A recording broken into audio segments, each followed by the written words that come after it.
que alors c'est la fête de la France et de l'Allemagne et de l'Europe, Yves, hein, oui ou non? Parce que Emmanuel Macron et Angela Merkel ont annoncé hier la création d'un fonds de relance pour l'Europe. Est-ce que c'est une étape décisive? C'est une étape importante, je dirais, mais sans doute pas une étape décisive. D'abord parce qu'il s'agit d'une enveloppe de 500 milliards d'euros. Donc il faut relativiser. Je vous rappelle que les États-Unis, qui constituent un espace plus petit, puisque 330 millions d'habitants pour 500 millions d'habitants pour l'Europe, ont mis sur la table plus de 2000 milliards de dollars pour la relance et ils s'apprêtent à mettre en fait 3000 milliards. Ensuite, parce que ce n'est pas une initiative européenne, il faut bien le rappeler, mais une initiative, comme vous l'avez rappelé, uniquement franco-allemande. Enfin, parce que ce fonds de 500 milliards d'euros reste à constituer avec de l'argent qui devra être emprunté sur les marchés par la Commission européenne à Bruxelles et qui sera ensuite distribué par Bruxelles sous certaines conditions. C'est dire s'il y a encore loin de la coupe aux lèvres. Oui, c'est vrai. Mais à quel pays, à quel secteur sont destinés ces fonds, tout cet argent? Alors sur le principe, c'est très bon. Emmanuel Macron a été clair. Ces fonds sont destinés à tous les pays européens qui en feront la demande. C'est la première fois effectivement qu'on voit une forme de solidarité européenne.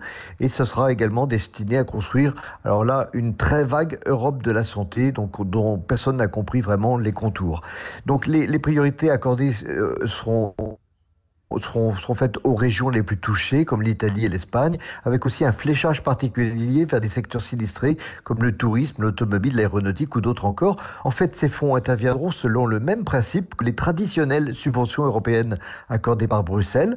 Il faudra donc que l'utilisation de cet argent soit conditionnée, par exemple, au fameux Green Deal européen qui tient tant à Ursula von der Leyen, la présidente de l'Europe, et donc à des normes environnementales strictes. Mais pourquoi vous êtes si sceptique, Yves de Kerdrel? Mais parce que, encore une fois, ça n'est pas une initiative européenne. Ça fait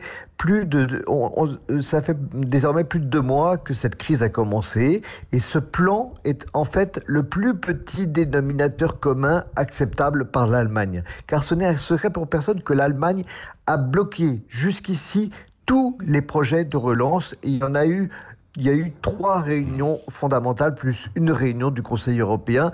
L'Allemagne et les Pays-Bas ont bloqué toutes ces réunions, l'Allemagne ne voulant pas payer pour l'Europe du Sud.